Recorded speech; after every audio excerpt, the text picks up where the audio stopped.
So insha Allah yanzu zan fara da blockchain technology sannan kuma da cryptocurrency foundation a class ɗinmu na yau kenan. So da farko na san wasu mu da yawa in aka ce blockchain technology ko kuma bitcoin ko cryptocurrency wasu na ɗauka duk abu ɗaya ne, ba ma wai anan mu mutanenmu na nan Najeriya ko kuma ƙasar Hausa ba, a duniya ma gabaki ɗaya wasu ba su iya bambance menene bitcoin, menene cryptocurrency, menene blockchain technology. Dalili kuwa saboda kusan za a iya cewa ɗan juma ne da ɗan jimmai.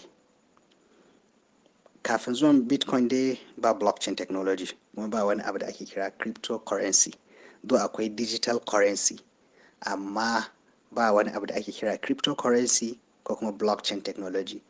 So zuwan bitcoin ne, bitcoin shine kamar za a ce ya haifi blockchain technology, duk da bitcoin a shi karan kanshi ba zai iya aiki ba sai da shi wannan blockchain technology din.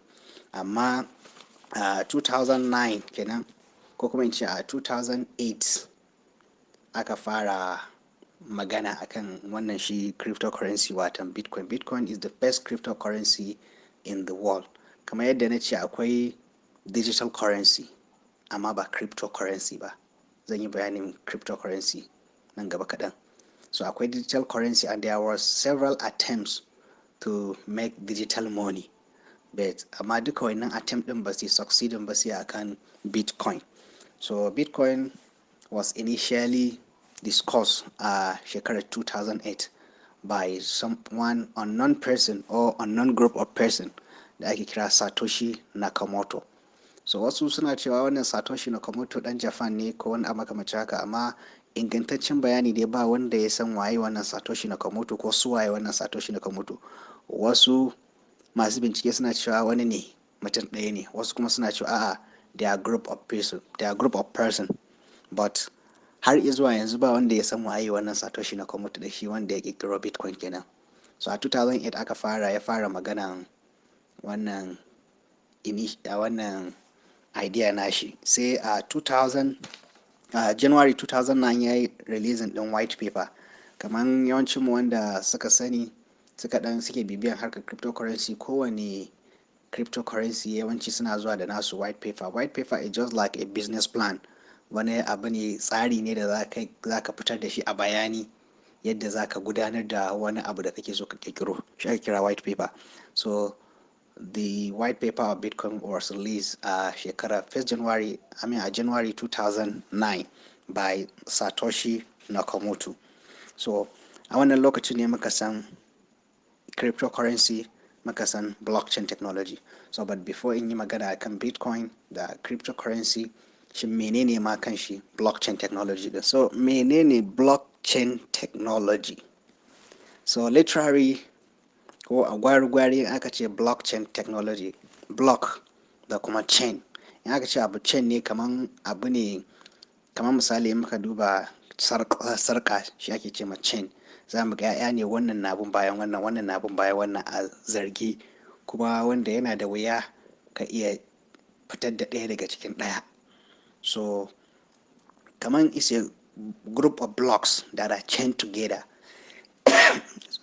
Wannan literary meaning kenan, amma ba shine meaning din scientific meaning din ainihin abin da ake nufi da blockchain technology ba.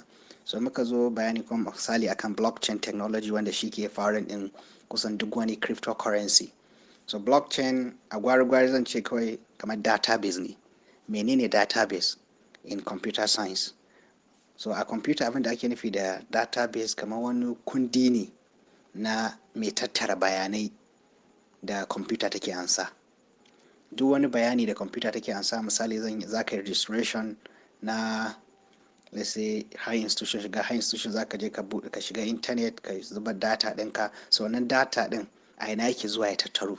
Yana zuwa ya tattaru ne a database ɗin wannan organization da suke buƙatar ka sa musu wannan bayani, ko kuma za a yi recruitment, za a ce sai ka je ka cike form ka yi menene a wajen masu kafe. So wayannan bayanan da kake zubawa suna zuwa ne su tattaru a database na wannan ma'aikatan.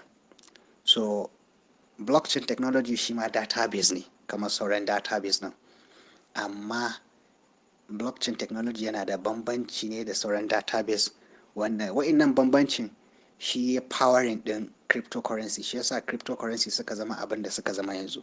So menene wa'innan bambancin?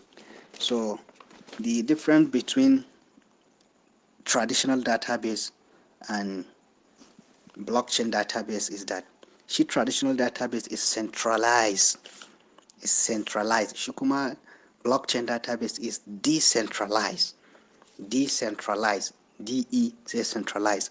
Wancan normal database misali kamar database ɗin banki ko database ɗin wata ma'aikata, shi is centralized, ma'ana duka wani bayani da ake ansa yana zuwa da ya tattara a wuri ɗaya.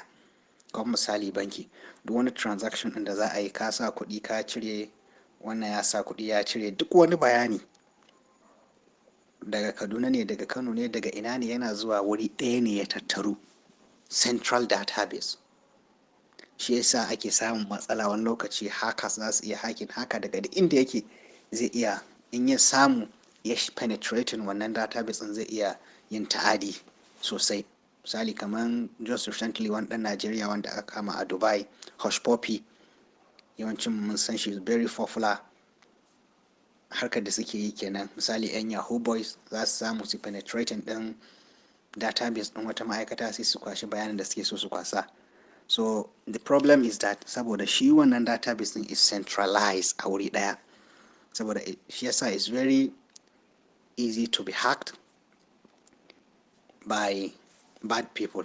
So amma shi wannan me yake da suna blockchain technology, shi is decentralized database, shi yasa ake kiran shi distributed. So wannan su ne bambanci kawai da blockchain technology, blockchain database da kuma traditional database.